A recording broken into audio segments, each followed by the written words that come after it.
My name is Skip Sims, Senior Vice President of Ann Arbor Spark. I also am the Managing Member of the Michigan Angel Fund and member of the Michigan Angel Community. It Takes Money is a series of podcasts featuring angel investors and experts who offer insight on how to invest in startups. In these podcasts, we'll discuss the many aspects of angel investing and why they're choosing to invest in Michigan. Hello again and welcome, and special welcome to my guest, David Brophy, who over the years has become a pretty good friend, someone who probably doesn't need much of an introduction. If you're in the venture world, venture capital, private equity, or even a major significant angel investor, you know who this guy is. It's David Brophy, Director of the Venture Capital and Private Equity Center at the University of Michigan, Ross School of Business, and a professor of finance. Been there quite a while. We don't need to go into that. But I do want to start, Dave. You shared with me a few years ago the book that you wrote back in the 70s, about 45 years ago. And it talked about Michigan in particular and the need for basically venture capital, that early stage investment in our startups. And what possessed you?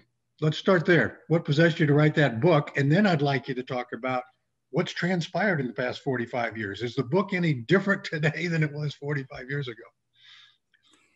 Well, the motivation came from the fact that I had started a company with actually a guy that I shared an apartment with when we were both going through the PhD program at Ohio State. I know that's a swear word in Michigan, but nonetheless, it has to be used. Seth Bonder was his name. He was a professor of engineering up here. And Bob Farrell, who was basically his TA, but one of the smartest guys in the world at the time.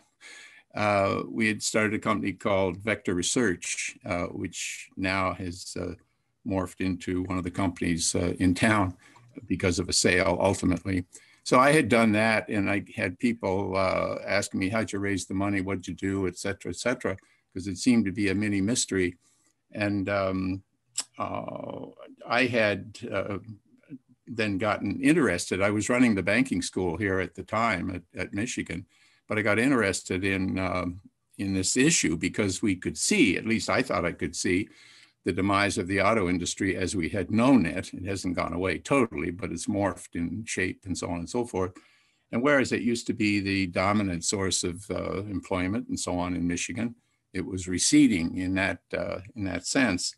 And I felt that we needed a successor industry and that industry had to be tech-based. And when I looked around, I saw Willow Run, I saw the University of Michigan, I saw giant manufacturing companies. But what I didn't see was emerging growth companies that were tech-based, except at Willow Run, where we did have some people coming out, and they were desperate to raise money. They would raise it as far away as Italy and other parts of Europe, certainly out of the country.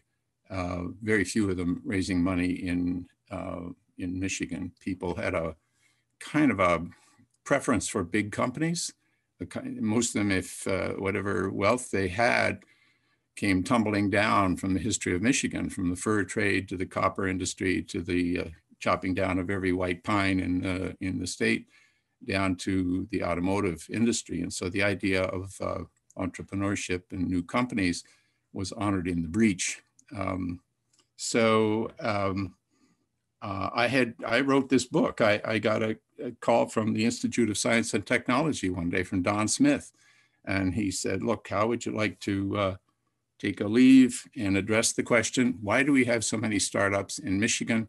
And for the most part, they either flame out or the people move to another part of the world and become successful. And we're not capturing that. And so I did. I got a leave from the business school. I wrote this book. That took me around the country, looking at other places, meeting other people, et cetera, et cetera. And it also caused, it wasn't New York Times bestseller, but most importantly, it was well read in Lansing. And Governor Milliken called me and said, what are we going to do about this? And what can we do? And I said, well, it's like turning the Queen Mary with a canoe paddle. You know, it's very difficult to do. It's going to take a long time. Well, what can we do now? And I said, well, one thing we could do is gather up as many good companies as possible. And I said, I'll be happy to invite investors to come here and see what we've got. And so that was the birth of the Growth Capital Symposium. And it's gone on. I thought it would last 2 or 3 years, and we're about to do our 41st edition of it. So the book, you know, was read by people who were interested in it. It's a fairly dense book. I have had to prod you 4 or 5 times to get you to finish reading it. I must say, there's no thrilling ending to it. I wanted desperately to point out at the end of that book that the private sector here could carry us forward, but every large corporate person I talked to seemed to take the opposite course. Well, there's a lot of data in that book. A lot of what? A lot of data. Yeah, fun. And which would be appropriate. But let's go to now. You know, I told you, you know, a couple of years ago, after reading just the first few chapters, I asked the question, why don't you rewrite the book? Because it's not going to take a lot of effort other than updating the data. The content seemed to be still pretty relevant.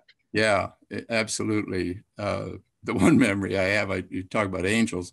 I talked to Macomber, who ran, you know, the big insurance company here. And one of the dumbest things I never did in my life was he said, well, no, we don't invest around here. We got this young fella in Omaha that manages our money for us. And instead of immediately driving to Omaha and hooking up with our famous friend from out there, I scratched my head and wondered why more people in Ann Arbor didn't invest in young companies, you know. So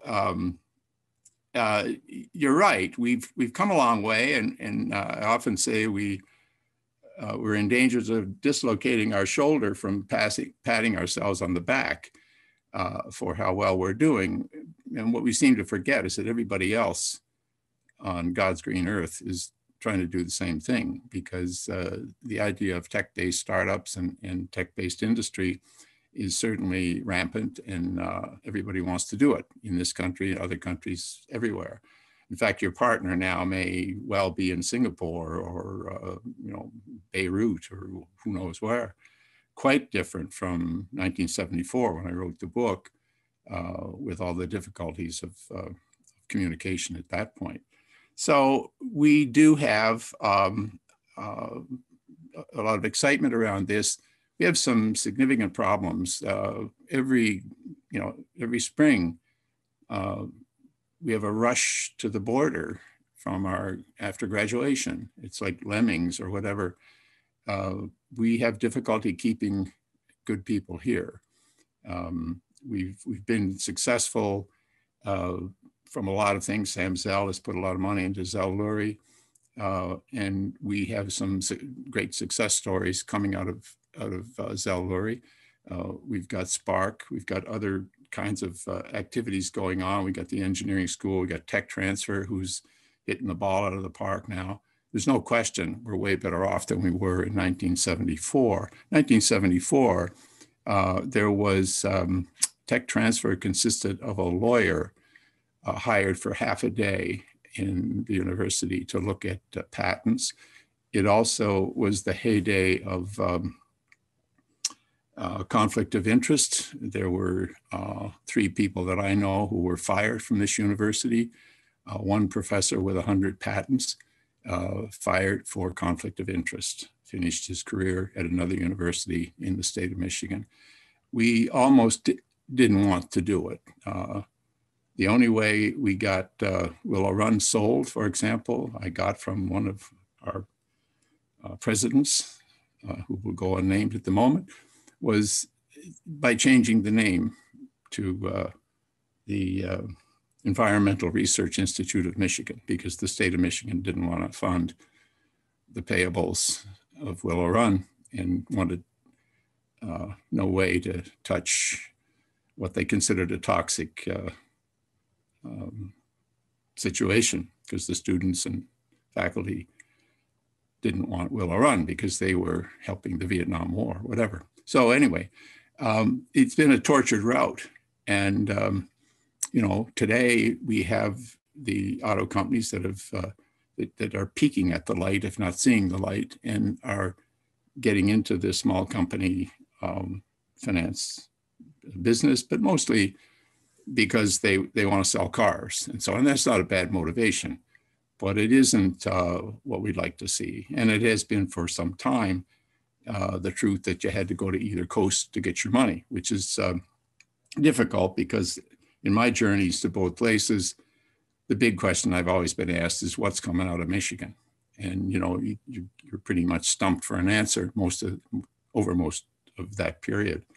A lot more is coming out of Michigan now, but still, there's a lot more coming out of other places as well. So we're better off than we were, but relatively, we got a long way to go. But now, by the same token, I applaud everybody, as you say. A lot of my old students, former students, are just swinging a pick and doing very, very well for the community and for themselves in venture firms that they have started. But with a couple of exceptions, we don't have sizable venture capital and private equity funds. I mean, they're big. They're more money than you and I have in our pocket right now, for sure. But scale still eludes us. Yeah, and it is, like you said, it's much better, but we still have a long way to go. So it raises one. I just want to make a point and then ask you a question. First of all, for those that may not know, David, started the first venture master degree program for venture capital to teach people how to be a VC, what VCs actually were, what you do, how you become one. And a lot of the, the stars of venture capital out in the Valley, but elsewhere around the world for that matter, back in the 80s and 90s, is that industry just kind of exploded, were your students. And so kudos to you for that. And they continue to be. I mean, you still knock out students that are doing well in venture capital.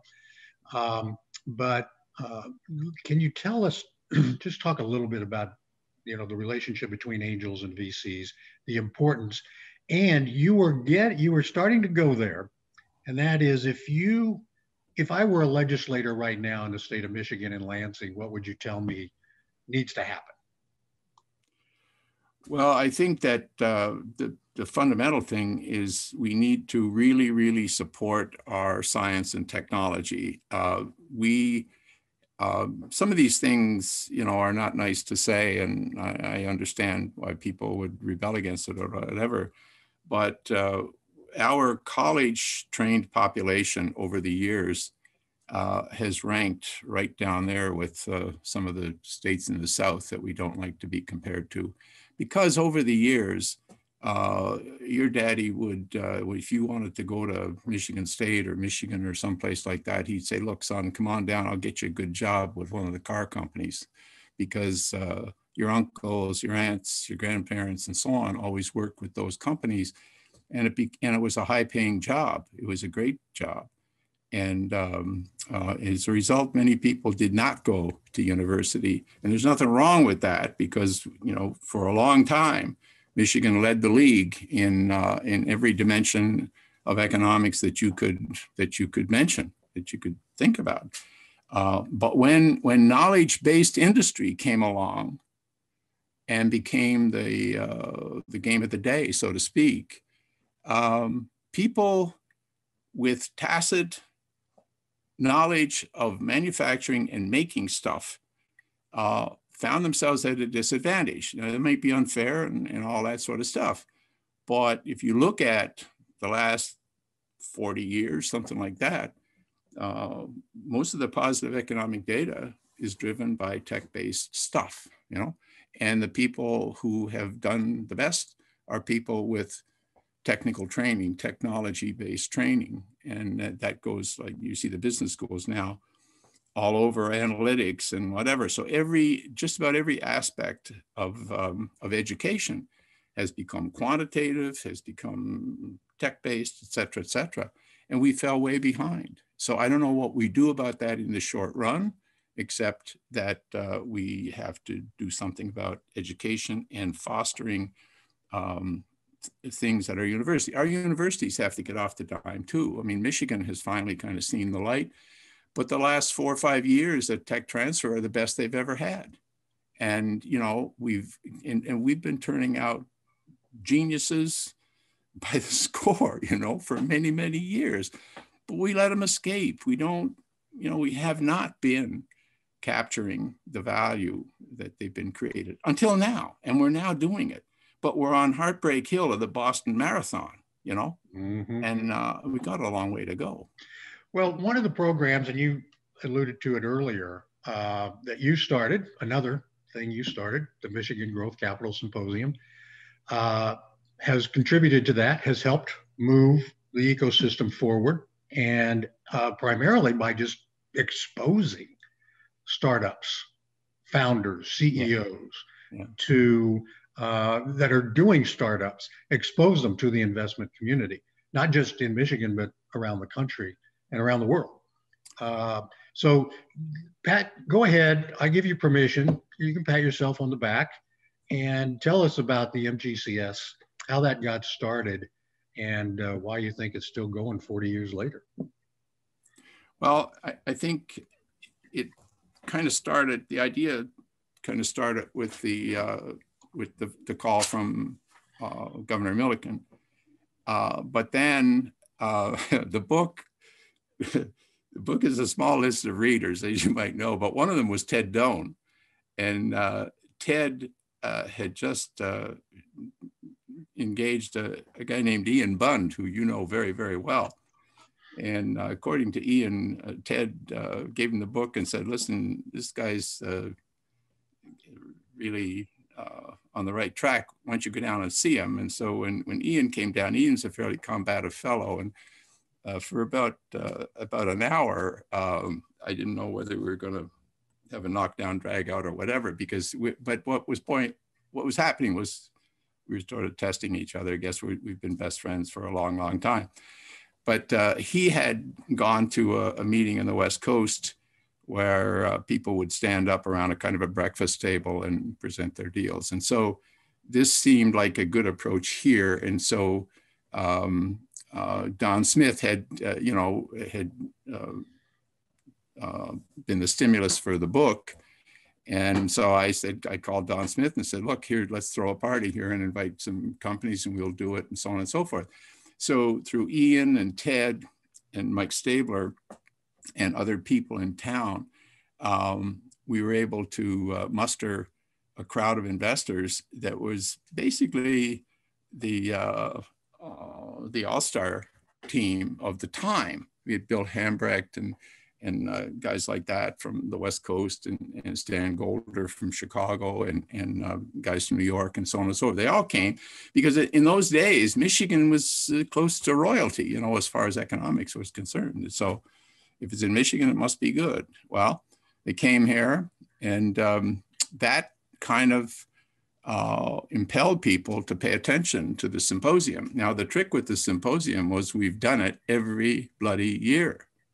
And there have been some good years here, and there have been some thin years here, but we've never not done it. And so it's become kind of a watering hole, you might say, for visiting investors, for local investors. The thing I regret most is that we don't, when companies make it here, they rarely darken our doors in the symposium. So we don't get to show off necessarily all the successes that we have had. And so as the supply of exciting startups has not grown as fast as it has other places, other people, who have come to, like we had people came from Cleveland. Next thing I know, there's a symposium in Cleveland, you know. One of the big West Coasters saw it and started one around his own big fund, which is now the JP Morgan Healthcare Conference, you know. So, but that's to be expected and is a mark of something, you know. Well, that's the ultimate compliment, is being copied. Well, I think so. I think so. If only anybody knew about it, you know, other than you and me. But nonetheless, that's the thing. That's the other thing about it. It's never been, you know, well recognized within the university. It's something that happens, but well, I do want to raise any interest or support. Yeah. So. Well, you did mention, by the way, Ted Doan, who passed away many years ago, but he was the chairman of Dow for a long time. And, you know, you needed somebody like that. I mean, it was great that you had someone like that who stepped up, yeah, and really promoted it and got engaged and invested. He was a real champion, and we miss him. Well, the other thing, I totally agree with you, and Ian as well, for sure, and Mike Stabler. Ian hasn't passed, by the way. He's fine. He's still playing golf. Oh my God! Ian no question, no question. Yeah, but the other thing that we accomplished together, the four of us, put it that way, was to help Jim Blanchard get Public Act 55 passed, which, if you think about this, gave the state retirement system the legal right to put 7.5% of their corpus into venture capital. And I thought, boy, oh boy, here we go. That's the rocket fuel. And then I wondered why nothing happened. I was not hearing about it. And I finally, that was a major strategic blunder that we made along the way, in my opinion. Others may disagree. But at that point, with 7.5% of whatever it was at the time, I think it was some billion, maybe 5 billion or whatever it was. A lot of money. You would have been able to attract the highest talent in the land to come here and manage that. Instead, we were bound by civil service rules. And it was a great job for a bunch of guys from different parts of Michigan who went on to turn it into good careers. But we missed the boat. We had more money than Heinz got pickles at the time, and could have put ourselves on the map, and we didn't because of that. And there's probably something legal about it, or who knows. Well, a lot of the money, though, let's face it, is going to the large VC firms elsewhere, New York. Are you kidding? It's exactly right. That's why we do. Look, that's why we now call it the Midwest Venture Capitalist, or Midwest Growth Capital Symposium. And this year we will partner, like we did last year, with a group called Invest Michigan from St. Louis. We're trying to save the Midwest now, not just Michigan. Yeah. And the Midwest has all these universities, for example, and corporations who pump their money out to either coast and wouldn't be caught dead, figuratively speaking, investing in a local company. Right. And, well, not just a local company, but in our local VCs. Well, of course. Yeah. Yeah. I mean, come on. And so there's a message for our legislators. I keep telling these guys that if they don't do it, they won't have any pensioners to represent anymore, you know? You know, you got to love Dan Gilbert's slogan that, you know, you got to eat your own dog food. And, you know, he stole that from me. I always said eat your own cooking, you know? So, but anyway, he's got a bigger name than I am. So I guess he owns it now, you know? So. Well, thanks for being with us, David, and good luck with this year's Midwest Growth Capital Symposium. It's coming up. We want to give that a nice plug. Oh yeah, it's April 27th and 28th is time. The good thing about it, I think, you know, you got to make chicken salad, as you well know, and so we've been served a big helping of the other chicken product, and. When we were doing last year's, and we already decided to do Midwest, and when the word came down from President Schlissel that nobody could do an in-person program and you couldn't attend in-person program, I'd be damned if I was going to miss out on the 40th anniversary of the symposium. So we went ahead and did it online. I wasn't able to get help from our internal IT people, so I got help from outside. Cisco came to our aid, and and Clixie, a local company that was actually formed in my commercialization class. And we did it, and it went pretty well. And so the big advantage of that is we could literally go global with it if we wanted to. We probably don't want to because of time zones, but we will have our companies exposed to one hell of a lot of VCs to the extent they're interested. So anyway, thanks for the opportunity. Thanks for doing this. And I applaud you for everything you've done, because you've been everything from managing partner of a venture fund for some years, now the major domo of the Ann Arbor angel community, basically. So, you know, Well, everybody, we've all been trying, you know. Yes, we have. And we still have a lot of work to do, but thank goodness we've got people like yourself that are willing to step up and do it. So thank you. no, Dave, it's a great conversation. Thanks for giving us your time today. all right, Skip. Appreciate Take care. Bye. Talk again soon. Okay. Bye-bye. Bye. Thank you for taking time to listen to It Takes Money. For more of our podcasts, visit annarborusa.org/podcasts or michiganangels.org. Thanks to the Ralph C. Wilson Jr. Foundation for making these podcasts possible. And let me leave you with this from John D. Rockefeller. It is a mistake to assume that the possession of money in great abundance brings happiness. Pleasure comes not from the possession of money, but from the ability to do things for others, which brings satisfaction.